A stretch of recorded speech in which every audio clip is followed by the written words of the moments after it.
Nous constatons que l'œuvre de Néhémie était la reconstruction de la muraille de Jérusalem, et c'était réellement une œuvre rédemptrice, l'œuvre du rétablissement de la situation, du recouvrement du témoignage. C'était une œuvre de rédemption. Or, nous savons très bien que la rédemption est pour Dieu. Tu as racheté pour Dieu, Apocalypse 5.9. C'est là une expression.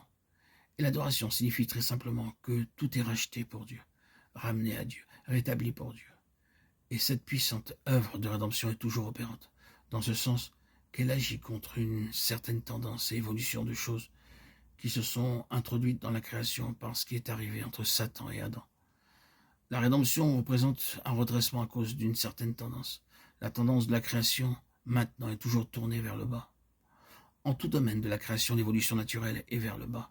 Vous luttez contre cela d'une façon ou d'une autre, chaque jour. Quiconque a un jardin sait qu'il s'agit d'un travail constant, quotidien de rédemption à cause d'une tendance vers le bas.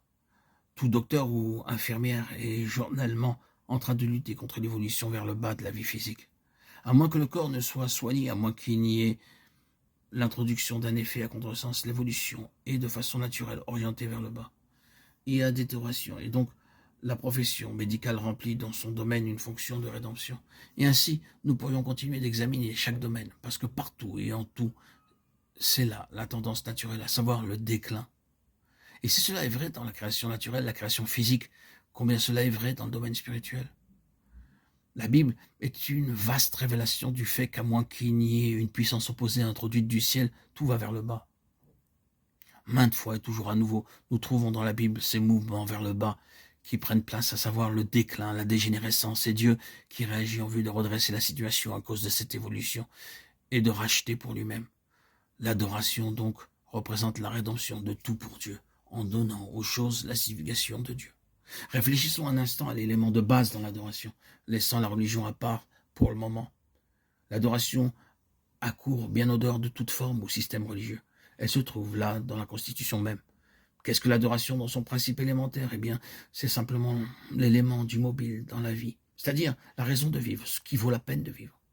L'état le plus bas, le plus triste et le plus tragique auquel quelqu'un peut arriver est d'avoir perdu tout intérêt dans la vie, de dire « il n'y a maintenant plus rien pour lequel il faut vivre, je n'ai plus rien comme but de vie ».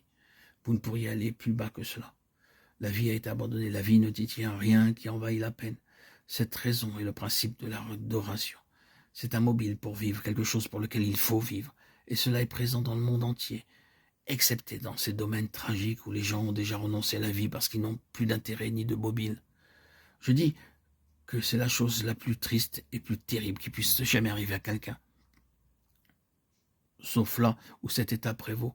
L'adoration est simplement ceci. Il y a quelque chose comme but de vie, quelque chose qui vaille la peine d'être en vie. C'est là le principe de l'adoration. Maintenant, vous transposez cela dans un domaine beaucoup plus large et beaucoup plus élevé. Qu'y a-t-il comme but de vie? Quelle est la plus grande chose pour laquelle il faille vivre? Et là, vous introduisez l'adoration dans sa juste sphère. Et l'adoration devient ceci. Eh bien, la plus grande chose pour justifier la vie et lui donner une signification, une valeur et une raison est le Seigneur. Non pas ce monde comme quelque chose qui doit être adoré, ni ses royaumes, non pas ses princes ou son Dieu, mais le Seigneur qui est digne et celui qui, dans la vie, en vaut plus la peine. Et possède toute la raison de notre être et de notre existence même, en sorte qu'il détient toute la place centrale. Le Seigneur est le sujet toujours en vue.